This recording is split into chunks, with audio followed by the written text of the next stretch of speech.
Hey there everyone, this is Park from Team Shockwave, and I'm here with Larry Gang. You guys know him as the Dragunity player from the sneak peek match. So Larry, paying homage to the Dragon Rulers we had, was it several formats ago during the Dragon Rulers format? Everybody loved Dragon Rulers. I don't know. Yeah, I didn't even run Dragunities when Dragon Rulers were out though. So that's a weird thing. That's a weird thing, right? I wouldn't even run the deck. I like Dragon Rulers too much though. Alright, then let's get to the deck profile then.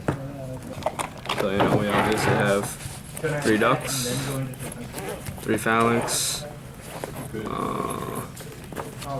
3 mistling. That's just basic Dragunity stuff. And then I do have 4 Dragon Rulers. They're nice because if you play against Shadalls, 3 of the 4 Dragon Rulers can just swing over window, so you don't get window locked out of the game. So that kind of does help. In regards to that, it gives you an out to it, so you don't get window locked. Like I've had games where just Blaster swings over window, and then you can actually make plays. Each one after that, you have the searches for that.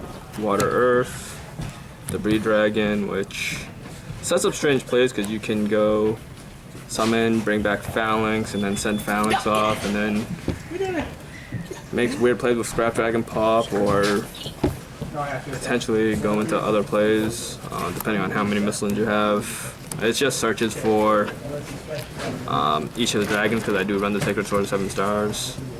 That. So those are just the searches off the Dragon Rulers. You have your other pieces of the combo for the Zephyros that you need for the Red Eye Zephyros combo. So those, basic combo that you saw sometimes in the videos. Double Max Heat just because of the format. Helps with Burning Abyss, helps with a lot of things. Only bad thing is Shadalls, because they don't really special summon. Against certain matchups, it may give you an advantage. Other than that, then I have the Card Consonants, Blue Eyes.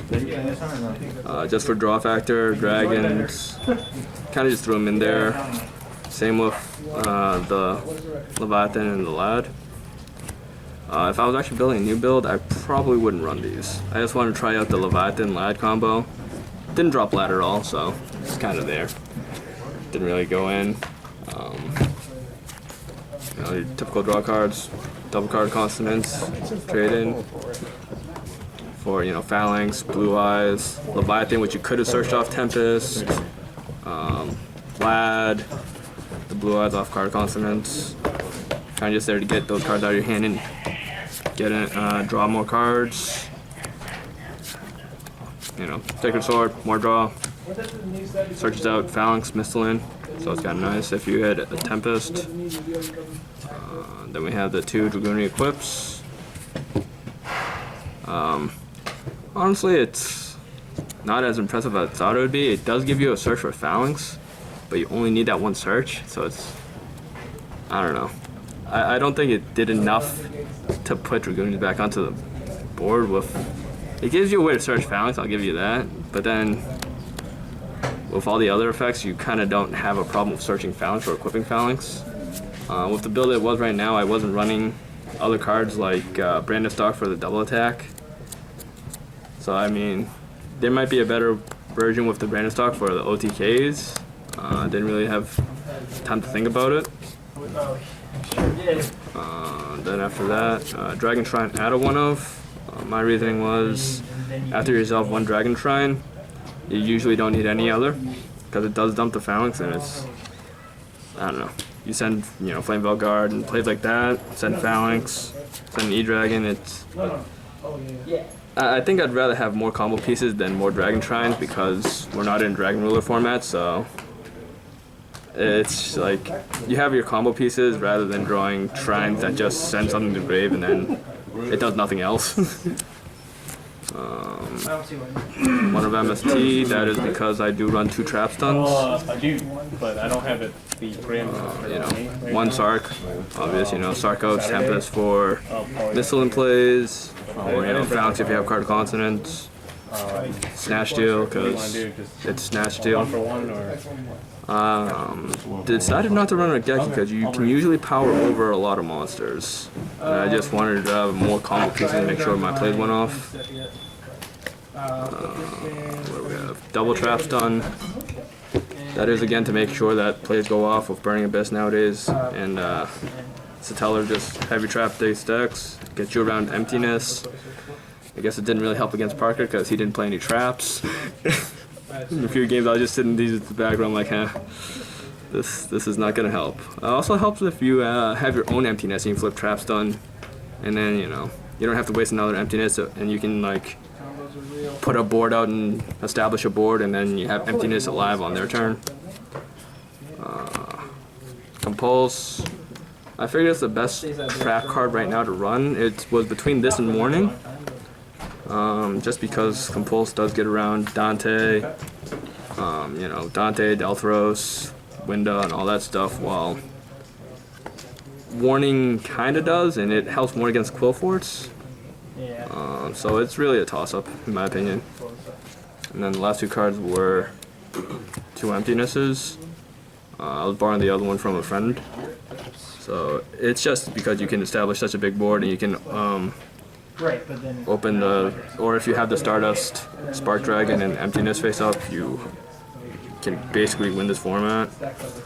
It's just too good that you can easily make Stardust Spark Dragon and just, you know, sit on Spark Dragon Emptiness. Or, you know, if you have the play with or the Spark Dragon, Red Eyes, and Erratic King or Gaia Dragon, it's just, they can't really get around that board.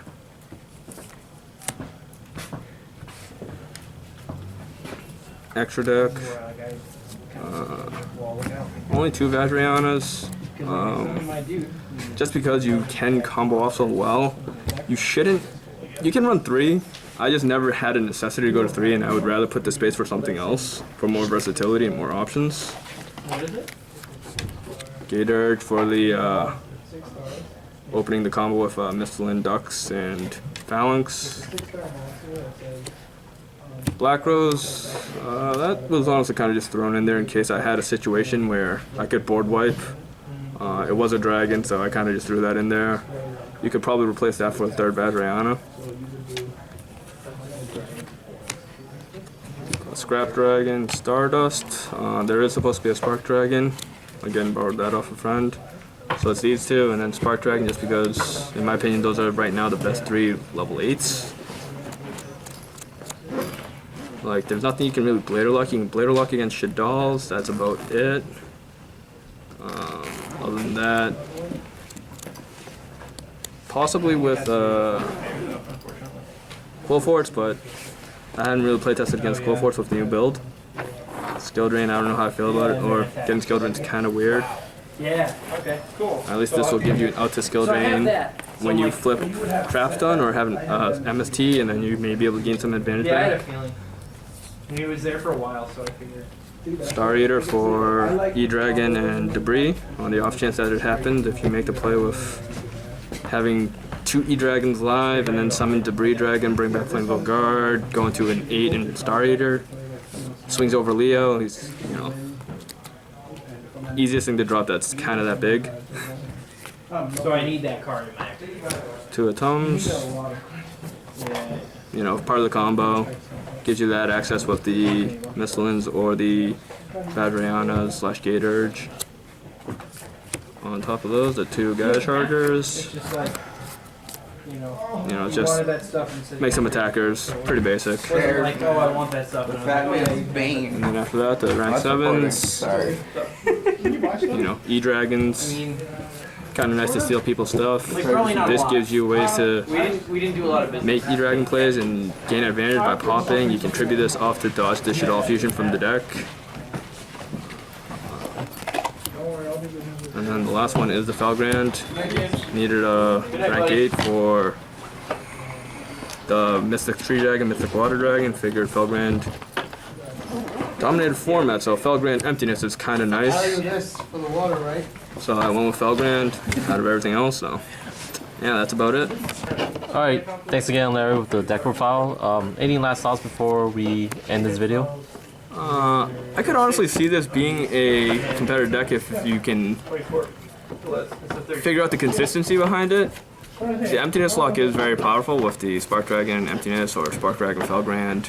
Even Dracosac Emptiness is just, you know, it's hard to get around They all revolve around. those power monsters back in the day, you know, with Emptiness. Again, I would take out probably the Leviathan and the Lad. Didn't do enough. They were honestly in there just to see how that combo was between equipping Leviathan with Lad and then having a Leviathan keep coming back. I don't think it did enough. And it led to a lot of dead draws. There were games against you, Parker, that had to open Lad, Leviathan, Blue Eyes. Wow. You know, just no trading in sight. I would probably keep the Blue Eyes in for now, just for the Dragon Shrine factor. And then you can, you know, Dragon Shrine if you have the trade in. Because you can also trade in the Mythic Water Dragon. But I just couldn't figure out what else to put in for, you know, draw targets. Or maybe it'd just be takeout traded in general. And just run card consonants only for the ducks, the phalanx. So there are a lot of tweaks that I'd make to it regarding those, just to make more consistency to it. It was just, again, a speed version to try and set up that emptiness with that board, and it's just not many things you beat at this format. That's about what I think. All right then. Thank you again, Larry, for the deck profile. This is Parker from Team Shockwave signing out. Larry, did you?